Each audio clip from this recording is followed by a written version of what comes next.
So is the kind of moral of the story just keep defending and eventually good things will happen? Yeah. As you guys see around college basketball, teams, high-ranked teams are dropping like flies nowadays. I mean, guys lose games, and you guys don't think they're going to lose. I mean, college basketball is really the craziest sport I think there is. And what we just harp on is defense all the time. Once you give, like Coach said earlier, he said, once you play defense, you give yourself a chance. And that's what we do and try to do every single night. And that's what we did again.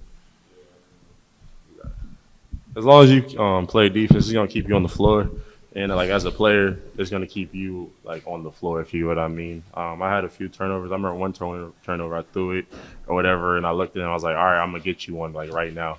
And then I just ran back. I was like, I'm gonna get me one, and then got it still immediately. Then he's looking at me like, all right, now don't turn it over no more. If you know what I mean. So yeah. I think you guys had missed first 15 or 16 threes. How much of a relief was it when that one went in after like kind of rattling around a little bit? I'm not gonna lie, I wasn't even counting. It was just like mad loud, and everybody was jumping and screaming. So I was just like, "F it, I'm finna pull it."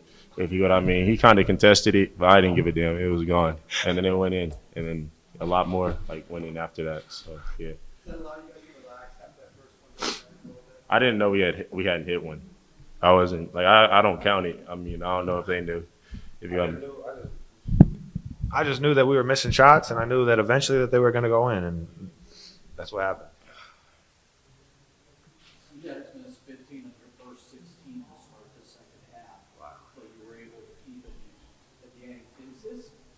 How much of this winning streak is attributable to defense? And this is the best defense of the you feel like you guys have played for a stretch on the net? I would say I would attest it all to our defense because sometimes your shot doesn't always go in.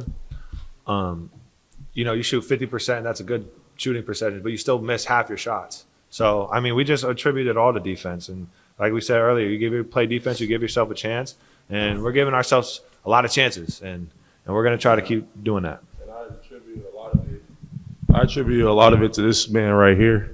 I mean, if you watch him at the beginning of the year to now, it's not even the same person, if you know what I mean. And people would be asking me, I'm like, he's a monster in practice, is going to show. And now, I mean, everybody in the nation knows who he is. They already knew who he is, but now it's taken him to another level, if you know what I mean. So he has a lot to do with this, especially with our situation at Big and stuff. So it's cool. Yo, I'm going to take all that praise. Appreciate you. Tim, what did that second half feel like for you? Obviously, the first half, foul trouble. And then second half, you were a real game changer on both ends of the court. Can you talk about your impact and on both sides? I just knew it's gonna come. I fell into my old habits, like fouling early and getting some silly fouls, and I just knew I gotta stay grounded, like keep my head up and play harder. I did my pads, box out, get the rebound, set the screens, and everything fell in place. After the game, you kind of lingered and did a little group hug with the student managers. Was there anything what was the story with that? No, it's a little thing we have. I call it the family hug. Yeah, we just really Shout out close. to the managers. It's just a family hug. I call it a little family hug. Did you do that every game, or was that? Yeah, it's a thing I do every game. Yeah.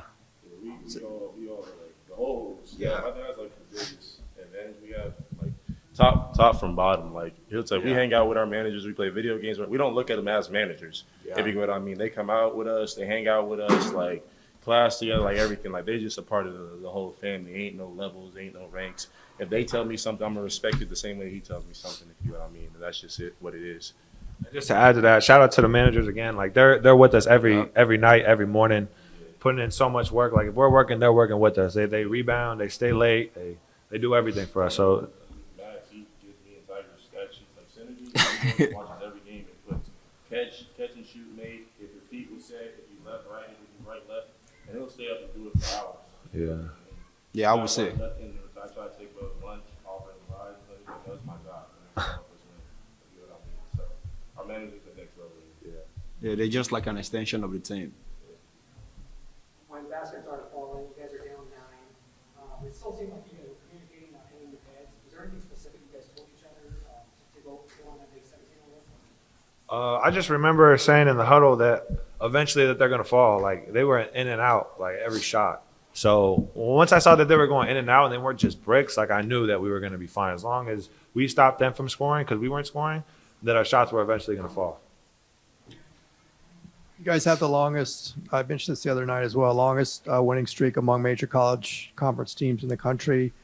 Is that fun? Is that pressure? How do you kind of feel about that? Or does it not even matter? I'm not gonna lie, I didn't even know that too.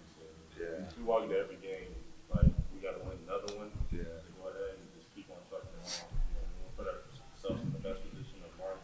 We don't look at Pac-12 rankings that you can see you lose or win 1 or 2 games in the first place. So all that doesn't mean much to us.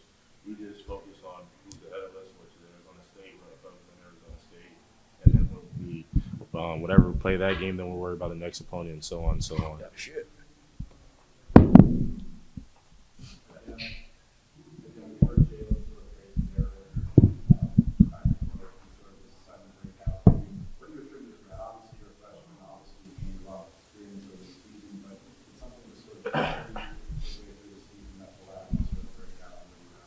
One, I want to give thanks to my teammates and my coach. It wasn't just me, you know, coming from high school. I was there for 2 years. It's a different ball game, you know. I came in, I started slow. My teammates were there for me. They supported me the whole time. My coaches were there. They tried to get me to do the right stuff. The upperclassmen, they showed me the things I need to know, and I just apply what I learned from them, you know. It's just learning and application. And then career high 5 blocks with Jaime, but then you obviously had quite a few. So, and it really sort of started the run, started fast pace.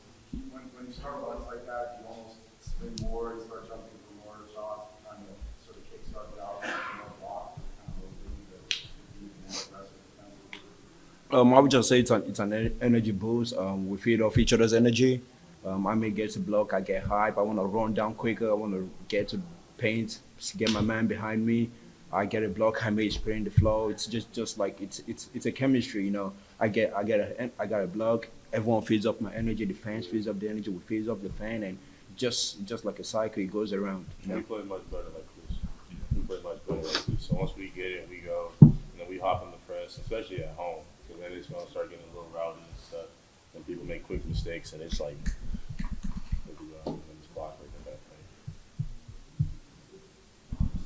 point. 24-3 run. What did that feel like to be out there? I mean, the crowd's just going nuts. You guys are like getting stops, scoring out in transition. What did that feel I like? promise you, like when you're in it, like I don't know how to explain. When you in it, it don't sound that like it sounds loud, but it's like white noise. You don't really hear. I feel like it messes more with the opponents, and stuff just starts coming easier. Like there was 2 passes I feel like just got thrown to him that he just picked up. If you get what I mean.